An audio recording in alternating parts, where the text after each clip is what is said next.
ॐ तच्चयोरावृणीमहे गातुं यज्ञाय गातुं यज्ञपतये दैवीं स्वस्तिरस्तु नः स्वस्तिर्मानुषेभ्यः ऊर्ध्वं जिगातु भेषजं शं नो अस्तु द्विपदे शं चतुष्पदे ॐ शान्ति शान्ति शान्तिः। सहस्रशीर्षा पुरुषः सहस्राक्षः सहस्रपात् स भूमिं विश्वतो वृत्वा अत्यतिष्ठदशाङ्गुलं पुरुष एवेदगं सर्वं यद्भूतं यच्च भव्यम् उतामृतत्वस्येशानः यदन्नेनातिरोहति एतावानस्य महिमा अतो जायागश्च पौरुषः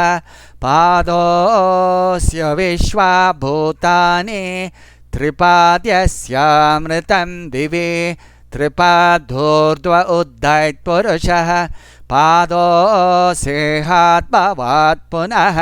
ततो विश्वं व्यक्रामत शासनानशने अभि तस्मात् विराड जायत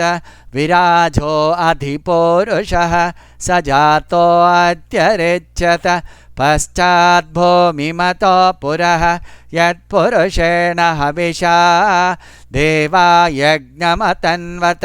वसन्तो अस्यासीदाज ग्रीष्म इत्मच्छरद्दविः सप्तास्यासन् परिदयः त्रिसप्तः समितकृताः देवा यद्यज्ञन्तन्वानाः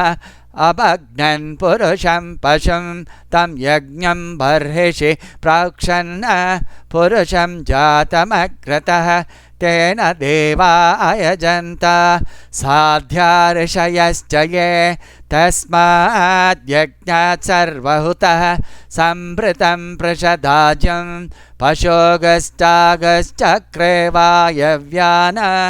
आरण्यान् ग्राम्याश्च ये तस्माद् यज्ञात् सर्वहुतः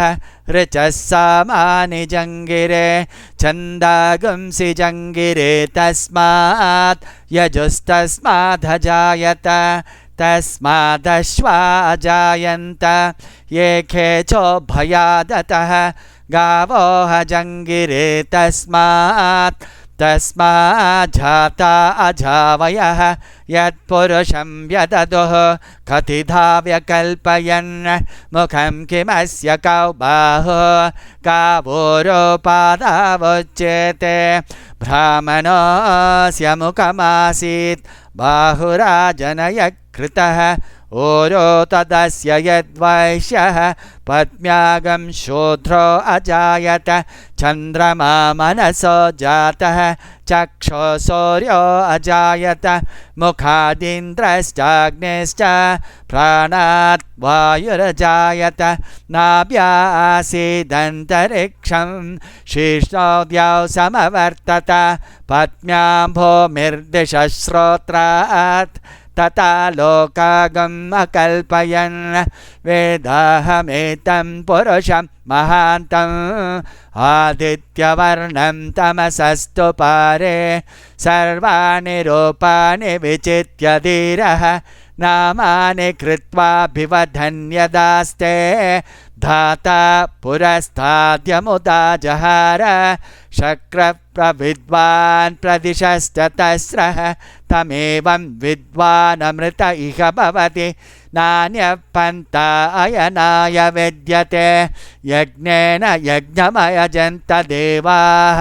तानि धर्माणि प्रथमान्यासन् ते हनाकं महिमानः सचन्ते यत्र पूर्वे साध्य सन्ति देवाः।